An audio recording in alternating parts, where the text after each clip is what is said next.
специјалците ги немаат моите симпатии. Јас секој пат сум за прогон на криминалот, сторителите да бидат откриени, да бидат обвинети и казнети за сторени кривични дела. Но ова е невидена селективна неправда, би рекол, никаква правда, гонење, и мислам дека специјалното јавно обвинителство ги мина сите граници. Тоа е познато во политикологијата, во филозофија на нихилизам или поточно ништоизам.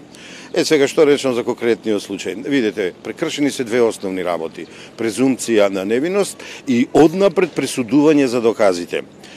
Нашето законодавство вели, се додека еден човек не биде правосилно осуден, додека не му биде докажано дека е сторител на кривично дело, тој ги има сите прави како останатите.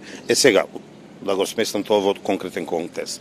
Колку знам господинот Сејат Кочан, кого не го познавам, и ми е многу полесно да зборувам за човек што не го познавам, нема претходно криминално досие, не е казнуван, дури случајно и прекршочна казна дека човекот немал, и одеднаш тие однапред го прогласија за виновен, наместо да не го откриват неговиот идентитет, би разбрал.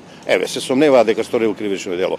Тие, така на тие нивните театрални пресконференции ги представуваат луѓето што уште истата вечер кога излегува Слободен Печар или во две национални телевизии со национална концесија ги кажуваат имињата, ликовите и така натаму. Тоа е голема брука, тоа е скрнавање на кривичната материја, тоа е скрнавање на јавно-обвинителската функција и нанесување на голема неправда како на дотичното лице, на господинот Сејат Кочан, така на фамилијата, а така колку знам човекот бил успешен, работел, создал фирми, ја создал телевизијата, многу луѓе вработил, значи на многу луѓе им ја обезбедува екзистенцијата и тие на еден начин, не би рекол индиректен, на директен начин ја загрозуват екзистенцијата на стотици, да не речем илјадици фамилии. Граѓаните веќе не го потажуваат сеја, и 80% од оние што јас лично успиење, кафење, разговор на улица, без да бирам превенција, ми рекоа дека не, тие веќе години и половина немаат успех, не покажуваат резултати,